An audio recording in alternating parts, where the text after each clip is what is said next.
Last आमची शेतां 15 वर्सां बंद आसली. हे आमी हांवें त्रास घेवन घरा क्वेश्चन मागोवन क्लीन करून घेतली आनी हे आमचे सरपंचाचे हें कर्ज पडोवन म्हाका सारकें दूख भोगता. जेन्ना शेतां लोकांनी रोयलें आतां थंय सकयल आनी हो सरपंचान हे 15 वर्सां सरपंच आसून आमचे गांव सारको काबार करून उडयला. ही सांकवाडे शेतां सकला रोयताले जायतीं वर्सां जालें आमी रोयताले. आतां फाटीं थोडीं वर्सां आमी चड शेतकार रोयना थोडेशे रोयताले आनी हे आमचे जुवारीचे रोयन आहलो कित्याक आमी जुवारीचो सगळो कचरो वचोन बाल्फ आनी कितें सगळे डर्ट बॅगां आनी सगळे तितून वचोन ते शेतान भरताले आनी आमकां क्लीन करून जायते त्रास पडटाले. कोणाक कोवचे लागताले, कोणाक इंजेक्शनां हे सगळे तितून आसताले.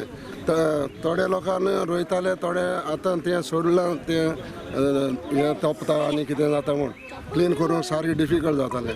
आनी आतां कितलीं वर्सांनी जुवारी फुडें सरले हे शेतां आपूण क्लीन करून सगळें करून आपूण रोवन दिता म्हूण. पूण आतां आमी पयल्या तें क्लीन केलां, फोडी मारल्या आनी हें सगळें केलां.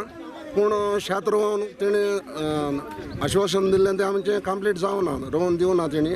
थोड्या लोकांनी आमचें करून रोयल्या. 9 वर्सां जालीं सांकवाडे हांव जल्मलां हिंगाच आनी आजून काजार बी हिंगा जालां आनी हें आमी इतलीं केन्नाच चोवना. आमी शेतांनी बरे भाशेन पावसान खेवतालीं आनी सगलीं कोत्तालीं आनी ही घाण आतां आमच्या माथ्यार बसोन आहा थिंगा सगळी आख्खी घाण.